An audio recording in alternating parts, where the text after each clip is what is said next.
I'm in Colorado with the 4th generation Honda Pilot. You guys, no one has seen this yet. Obviously, we're not even seeing it yet. These are still test mules. This is the TrailSport trim. I'm not going to be able to test it on road, but I'm going to get to see what this thing does off road.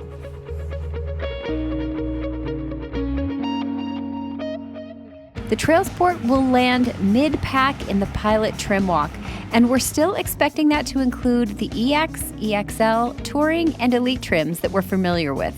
We'll have to wait and see. Honda's already introduced the TrailSport on the shorter Passport, but they have assured us that on the Pilot, we're going to get some more extra goodies that are going to make this vehicle even more off-road capable. In fact, the most off-road capable vehicle that they've ever made. I have a full car today. That's Tyler, our editor in the back. I've got Mike Danger here, and he's right there. And I've got Tom, who is from Honda. He is the development guy for the TrailSport, so we're going to really get to dig in and see what this does off-road. The TrailSport gets upgrades like off-road wheels and all-terrain tires. It will be interesting to see how these perform on the road, too. It gets some steel skid plates to protect the gas tank and engine and transmission.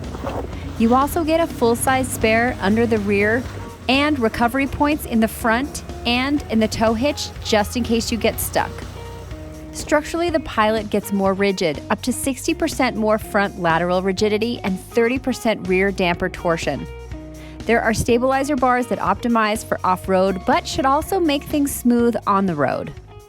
While the stabilizer bar does not disconnect completely, it is optimized for greater articulation and for comfort. And honestly, like even on some of the bigger, sort of rockier climbs that we've been doing, I haven't really felt a whole lot of jostling. So I'm pretty pleased with how they've sorted that out. The suspension is tuned for a better off-road experience. And you know, on washboard, on a relatively easy dirt road, it provides you a very smooth ride. There are 7 different drive modes in this Honda Pilot. One of them is trail mode. It is a new mode for the Honda Pilot. They used to have a mud mode, but as Tom, our development guy here, was telling me, they kind of realized that there are not a whole lot of instances where people are out actually driving in mud. So they've recalibrated things and made it more of a trail mode. They've assured us that this vehicle is going to be able to go over what would be considered moderate trails by the U.S. Public lands people. So you're going to be able to do a little bit more than you would have in the previous generation Pilot. One thing that isn't brand new, this rides on the light truck platform that underpins the Ridgeline. The interior isn't really finished yet, so you're not going to be able to see it. I'm not going to be able to talk about it. But what I do know about it is this. The Pilot is a little bit longer than the previous generation. The wheelbase is a little bit longer than the previous generation. So what does that mean for the inside? It means that you're going to have a little bit more room back here. How do you guys feel back there? Comfortable? Spaced. Spacious, spaced. And we've got a 6'4" 4" dude back there. So he ought to know. Okay, so you guys, I've been given special permission to talk about one of the most amazing things about the interior is the cup holders in here can fit everything from a full like Nalgene to one of these skinny dudes, and there's no rattling around. I like the attention to detail because the rattling around makes me nuts, and that feature makes me really happy. So, cup holders. As for powertrain, the Pilot currently gets power from a 3.5-liter V6, but we're told there will be a new engine, and we'd expect and hope for some hybrid options. So I would love to see some of those incorporated into the TrailSport trim, especially those hybrid models that get a little bit of that sort of 100% torque, like right out of the gate. Can be super helpful when you are trying to tackle some difficult terrain, but nobody is telling me. Tom is saying it's all new, so that's all I got. So right now we're on sort of a flatter part of the trail, heading up to a more technical part and kind of going over some sort of small ruts, maybe a tiny bit of washboard, kind of loose rocks and gravel. This does have a specific off-road tuned suspension, and I think the ride is pretty comfortable. It's definitely absorbing some of the bumps, so you're not really feeling it. If I were a mom taking my kids off-road, what would my kids say about how they're feeling right now? How are you guys in the second row? Yay, this is fun! Not an are we there yet? That's awesome.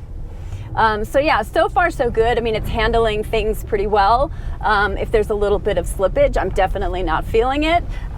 So yeah, so far so good. When you switched into trail mode, you're going to automatically also get a system called Trail Watch, which flips on your front-facing cameras. You can also adjust the camera angles so you can see what's going on the sides or the front as you are going down the hill or up the hill. The other thing that is really cool is on the edge of the stalk that operates your windshield wipers, you can toggle between those angles and your navigation map, so it makes it nice and easy and right at your fingertips. It's really cool. You definitely have the ability to see what's going on both on driver and passenger side, so you don't damage your car. So we're starting to go up some more tricky terrain, and a couple things that I'm finding. If you start to feel wheel spin, the front axle brake torque vectoring system actually really grabs on pretty quickly. When you talk about the rear axle, you have this more advanced all-wheel drive system that can send up to 75% of the torque to whatever wheel has the most grip. Honestly, I feel like the system picks things up really quickly compared to some of the other off-road capable vehicles that I have been in. This one feels like it's doing a whole lot more and doing it a whole lot more quickly than anything I've experienced. Yeah, this is serious stuff. So we just went over something pretty significant, and yeah, I'm pretty impressed.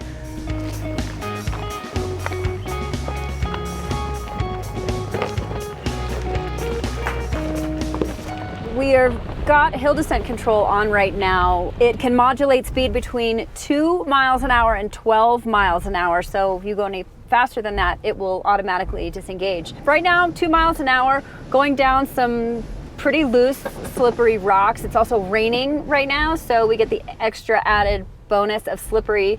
You know, it's doing a really great job. You modulate speed with the pedals. You want to accelerate a little bit.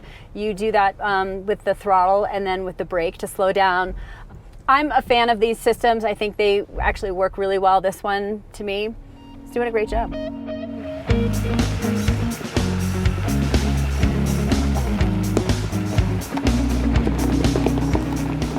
So I am going to speculate a little bit about ground clearance. On the current Honda Pilot, it's like 7 1/4 or 7 and a bit.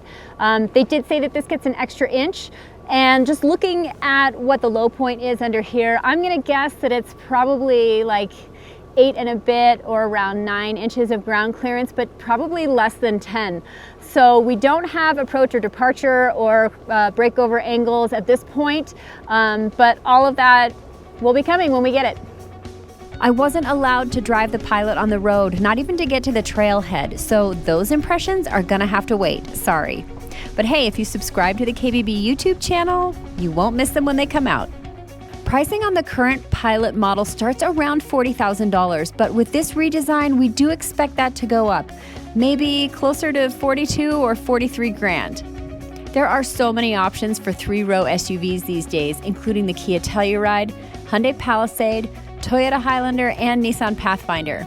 And some of these are even coming to market with specific off-road trims, including the Pathfinder Rock Creek and the Subaru Outback Wilderness. There's lots to choose from, so look around before you purchase.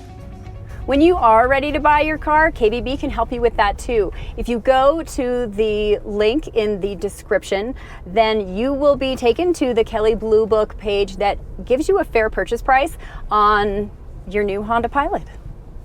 It's that easy. So obviously we can't really see what's 100% going on with this. It's camoed. There's definitely padding on here to help sort of disguise some of the more details of the shape. But overall you can kind of see that it's got a little bit more of kind of a boxy, upright demeanor. One thing that I will point out is this sort of gets a little bit of the same treatment that the new Civic has, a thinner A-pillar, a little bit of an extension here on the hood, which I think is really pretty cool, and that sort of raked windshield.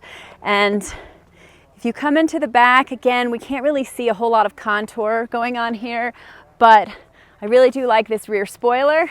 I think this looks kind of cool, so it definitely gives the Pilot more of a rugged and sporty profile. I'm digging what I'm seeing so far. I can't wait until we get to take all this off and really see it. Okay, so just a quick thing on the front end too. The grille looks like it's a little bit more upright, which is kind of cool. I really like how the headlamps are integrated into the grille. We're assuming this is sort of where the general badge will go. Not too big, not too small. Overall, if this is indeed the shape that this is gonna be, I kind of like that sort of, again, that squared off, more rugged, kind of muscular looking front end. I'm also digging that blue that they teased with this picture. I love that they went for a bright color instead of a muted earth tone, though you will be able to get the TrailSport in other color options. So you might be able to tell by the weather that it is already the fall, and Honda has assured us that we would be seeing this uncamouflaged in the fall. So I have a feeling that in the next couple of weeks, maybe month, that we will be able to see this with the camo off and the full interior and get you a more complete review of the 4th generation Honda Pilot. That means you should be able to buy one later this year. Fingers crossed that that timeline sticks. Overall, I've spent about 5 hours in the TrailSport. We've gone up some pretty steep stuff. We've come down some pretty steep stuff. Of course, it has started to rain, so that steep stuff has gotten a little bit more slippery. Overall, my assessment of this car, you guys, I gotta tell you, I'm pretty impressed. There are some 3-row vehicles out there that definitely talk about being off-road capable. This might be the most off-road capable 3-row all-wheel drive vehicle that I've been in yet. Yes, you do have to be careful. Always pick your lines really carefully. Go probably a little bit slower over big stuff. But for a bigger SUV, if you want to be able to go and take your family out to a pretty cool trail or up to the top of a mountain, if it's moderate and doesn't get too rocky, this is one you're going to be able to do it in. I'm pretty impressed. There's going to be so much more to talk about with the new Honda Pilot. I can't wait until we do, so stick around and stay tuned.